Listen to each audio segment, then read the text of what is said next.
Plank. Presented by Jeep. Starts now.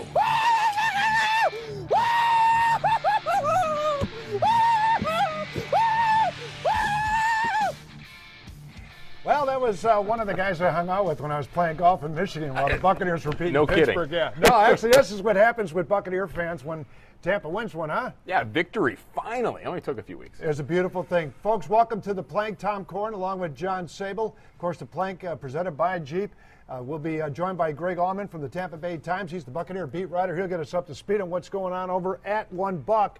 But, hey, Pittsburgh kind of surprised me a little bit. Glennon, kid played pretty good. And you're not the president and CEO of the Mike Glennon fan club, but you got to admit the kid stepped up when he needed to, guided the Buccaneers to their first ever win in Pittsburgh. Can you believe that?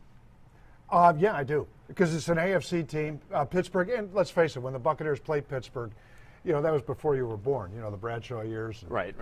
I know him far too well growing up in Cleveland. So I understand. Yeah. You love Pittsburgh, don't you? No, not at all. No, but anyway, the Buccaneers, of course, going to be taking on the New Orleans Saints coming up on Sunday. We'll kind of rehash a little bit about that Pittsburgh game. I think John alluded to the fact I'm not sold on Glennon being the number one guy. I'm just not there yet. I want to see something in New Orleans this Sunday. But at this stage of the game, that's my opinion. I know what yours is, but I know 9 out of 10 people that I ever talked to this past week said, hey, Glennon. Doesn't matter what McCown does. But I'm not in that boat. Well, I think it's still early, and like you're going to talk about here in just a bit. You told me before the show, Mike Glennon won this job via default. He did, but you know what? The kid stepped up, and I think it is still too early to call him the franchise quarterback of this team going forward. Lovie Smith has been saying, you know, ever since the draft that he is the quarterback of the future, and you kind of hesitate a little bit. That could mean maybe sometime during the season, not necessarily a couple years down the road. We shall see. Mike Glennon, though, did a lot of great things, but keep in mind that Pittsburgh defense is not very good. No, they aren't very good. They had trouble on their offensive line. There's a lot of problems for both teams. Pittsburgh really helped the Buccaneers make their way through a victory in that game. At least that's the way I saw it.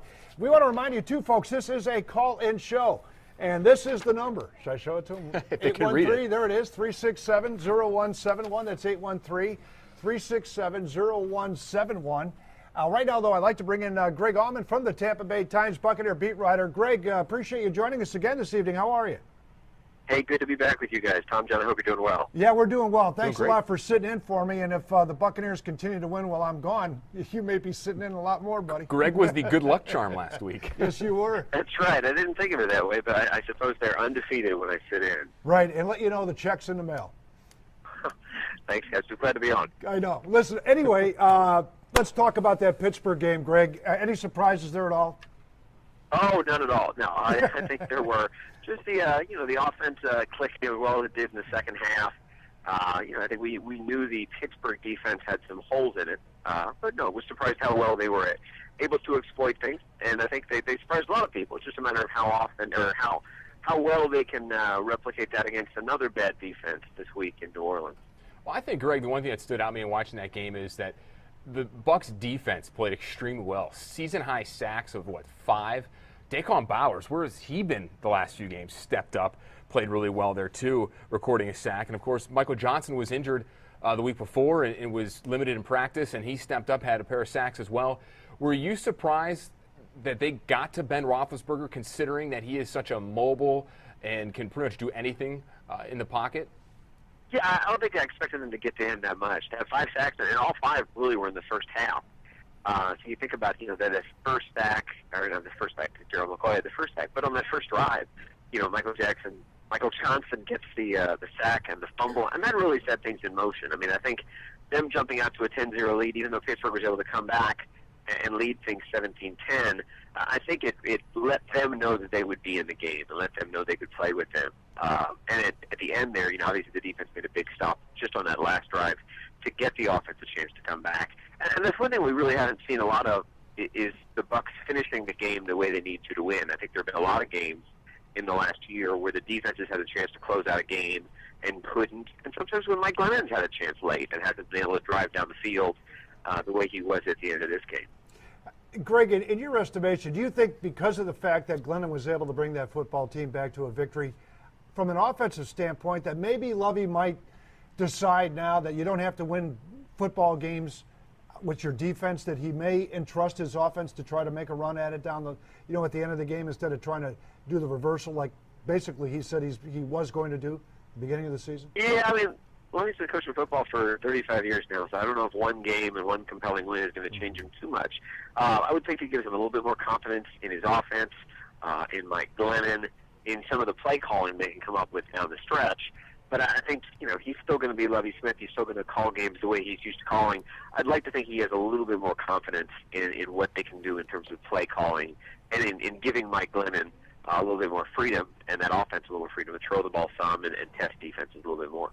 Greg, in your opinion, why do there are so many doubters on Mike Glennon? I mean, he played fairly well last year with the whole quarterback debacle there with Josh Freeman, and Greg Schiano last year loved him. Lovie Smith and even Jason Light have come out and praised him before the draft, but there's a lot of people that don't seem to really have faith in him, not including Tom, of course, because you're still undecided. You haven't shut him out completely. Hey, Tom. no, listen, this is not Jonathan Banks we're talking about. Well, yeah, we'll get to him later. But in your opinion, Greg, why do you think there are so many doubters on Mike Glennon when he has proven that he can lead a team to a few wins or so? Yeah, I mean, I think that the lack of a ton of wins is probably the first thing worried against him. Because if you look at his stats from last year, you think about 19 touchdowns and 9 interceptions with a limited cast around him. He didn't have Mike Williams for most of that. Of the guys that are on this team right now, it's pretty much Vincent Jackson that he had as a receiving target that's left from what he dealt with last year. So I think part of the problem with Mike Glennon is that there's always been the promise of something else around him. Much of this offseason was spent wondering whether or not they'd draft a quarterback. So fans were as excited about the chance at Johnny Manziel or another one of these rookies as they were Glennon coming back as a status quo. You saw Josh McCown. I mean, once he's on board, that changes things as well. So I don't know that Josh McCown ever really had the entire town buying into him as the guy that would lead things, as well as Lovie Smith bought into him. But I do think that Mike Glennon, depending on how these next few games go, and depending on how quickly Josh McCown's thumb recovers, I do think he has a chance to change things right now. He has a chance to become the guy to beat, both against Josh McCown and guarding against using a high pick on a rookie this coming spring. Greg, let's move on now to the New Orleans game. And I guess New Orleans is the civil team of the NFL now. For the last year and a half, they just played lousy on the road, but they're still a very, very good football team when they play in their own dome. And your thoughts on this game in particular from the standpoint of New Orleans and how you see it? I know you listen to Sean Payton, and I think he said something to the effect that exceptional teams win on the road, and basically he doesn't think they're an exceptional team. Are they beatable in that dome, do you think? And you think the Buccaneers have an opportunity here?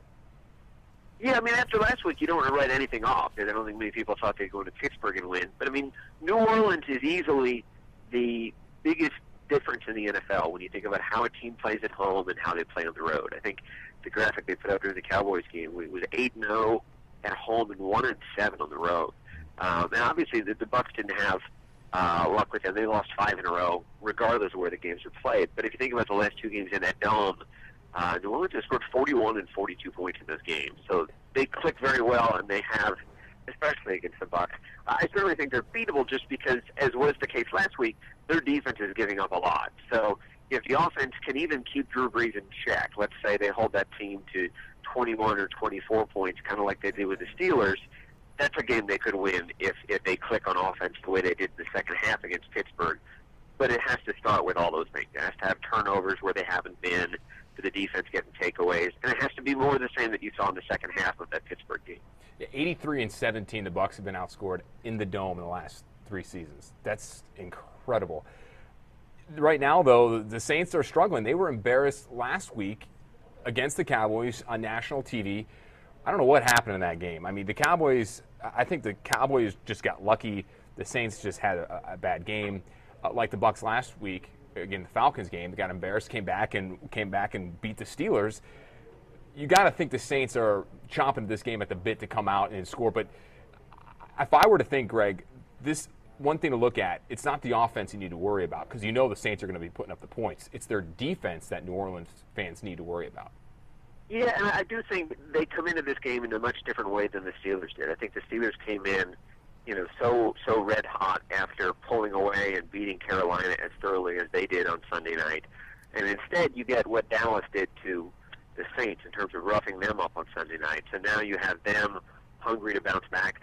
Again, the backs against the wall thing didn't really work that well for them against the Cowboys when they were 1-2. So now they're 1-3.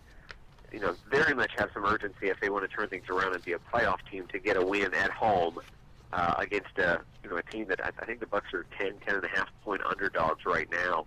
So I do think in looking at some of the history, I mean, Lovie Smith has played against Drew Brees and the Saints 4 times, won 3 of the 4.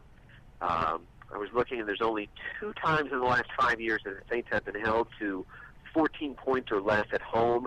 One was against the Bucs, and the other was against a Leslie Frazier defense with Minnesota. So they have had some success, relatively speaking, against him, but it still doesn't make it an easy task on Sunday. Yeah, Greg, and let's talk about the injuries right now. We know McCown and Evans are out.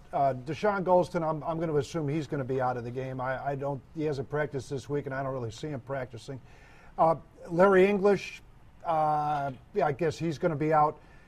The guy I'm kind of interested in, and does this guy have a chance of getting on the field on Sunday? And that's Mason Foster. I just don't see it, but he's practiced the last couple of days, even though it's been on a limited basis. Yeah, no, I do think it's a possibility, and obviously a big part of their defensive struggles have been making sure that everybody's lined up in the same spot. So the question the Bucs have to decide is whether they're putting Mason Foster at risk by putting him on the field. If they're not, if let's say he's at 75% physically, he's probably in a better position in terms of understanding this defense, in terms of making the correct reads and getting players in the right spots. The defense as a whole is probably smarter if Mason Foster's on the field. So they have to decide how he fits in as a defensive quarterback, as a guy that's going to read and line people up, versus how well Dane Fletcher can do in a third game. He's getting better as we go in terms of understanding things and knowing where the defense is supposed to be. But for now, if you ask Lovie Smith how Dane Fletcher's done lining people up, he's going to say, he was okay. And that's a question mark. So I do think if Mason Foster is in any way ready to go physically, I do think you could see him on the field testing that shoulder on Sunday. What about Jonathan Banks? He has not practiced this week. He was out because of a personal matter. Do we know if he's going to play on Sunday? I mean, he practiced. He practiced Wednesday. So I mean, he did a little bit Wednesday. Sorry, Wednesday. Just missed a day today. Had a personal matter. I think he'll play. I think he'll be fine. They don't have any depth at cornerback to speak of at all. So he'll be out there for 80-90% of the snaps on Sunday. It's one of those things where they have him and they have Altron Verner, and after that, it's a big drop off to 2 young guys in Creston Butler and Brandon Dixon. So no, I think almost by default he'll be out there for any meaningful snap on the game on Sunday, and he'll get tested. He's got a big challenge with some quick receivers that he's going to have to deal with the Saints. Greg, your thoughts on the game? Do you think the Bucs have any opportunity here at all? I guess I would say I have more confidence in what they can do than I did going to Pittsburgh last week. So by that, anything's possible. I do see a lot of vulnerability in that New Orleans defense. They have not done well. I think the Bucs are encouraged by what Dallas was able to do in running DeMarco Murray and running for 190 yards on Sunday night. I don't know if they can have that same effectiveness, but if they're going to make it a game in New Orleans, it has to start there. It has to be Doug Martin and Bobby Rainey running the ball, sustaining long drives, winning the time of possession battle. This is a defense that only has 1 interception as a whole. But the nice thing for the Bucs is the Saints only have 1 takeaway as a team. They have no interceptions. They have only 1 takeaway in their 4 games. So that should help minimize the Bucs' turnovers. I still think going into this, I think of this as a game that'll be higher scoring and one the Saints win, probably in that 31-20 type range right now. All right, Greg, listen, I appreciate it. Have a good trip to New Orleans, and hopefully we're talking about a Buccaneer victory come next Thursday. All right, take care, guys. I appreciate it. Thank you. Greg Auman from the Tampa Bay Times, Buccaneer beat writer, joining us here on The Plank, presented by Jeep. And I think we got somebody on the line. Who is that? Gerard in Tampa. Gerard, welcome to The Plank. Good evening. Hey, how y'all doing? Doing great. Listen, I'm just going to say I'm going to kind of disagree with y'all a little bit on the quarterback thing. I think Glennon is our guy. He just showed, a lot more poise, in my opinion, a lot more, poise out there, getting out of situations, throwing the ball away instead of trying to, make something happen. You can't fault McCowan for that, but I think you got to look at it as a whole. I just think Glennon showed a little bit more out there than McCowan did. Well, I'm not going to argue with you. When you look at what happened with McCown, he had 3 interceptions, and all 3 of them cost him football games. And Glennon, on the other hand, really the only interception that happened against Pittsburgh was not his fault because Evans pulled up. Yeah, Mike Evans hurt himself. And I tweeted this while watching the game, and at the end of it, Mike Glennon did something that Josh McCown couldn't do in the 3 games that he played. Win a game. Win a game, and not only that, TK, but go ahead and put together a game-winning drive and put the team on his back, make smart decisions, and really protect the ball and not make any ill-advised throws, which Josh McCown has done the last 3 games he played. Yeah, and 2 of those interceptions by McCown, if recollection serves me correct, were in the red zone. You're correct. And a lot of this team could be a 2-2 football team. They could. They You're could have right. been. You're Could have been a 2-2 football team. All right, we're going to take a short break here on the plank. Before we do that, Pigskin Picks. Yes, Pigskin Picks, a segment we do on abcactionnews.com. Folks, if you're just joining us, you go online, log on, abcactionnews.com/theplank. Go ahead. You pick your teams that you think are going to win for the week. You have 5 minutes up until each kickoff of the week, and you're eligible to win some great prizes.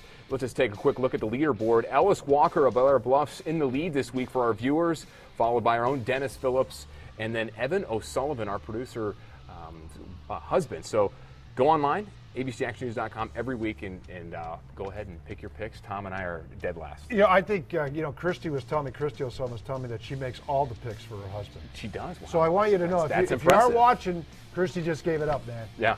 Just gave it up. Yep. No, that's not the case. Yes, it is. All right, we're going to be back with more on the plank. The number to call, 813-367-0171. That's 813-367-0171. We'll take more of your calls when the plank returns.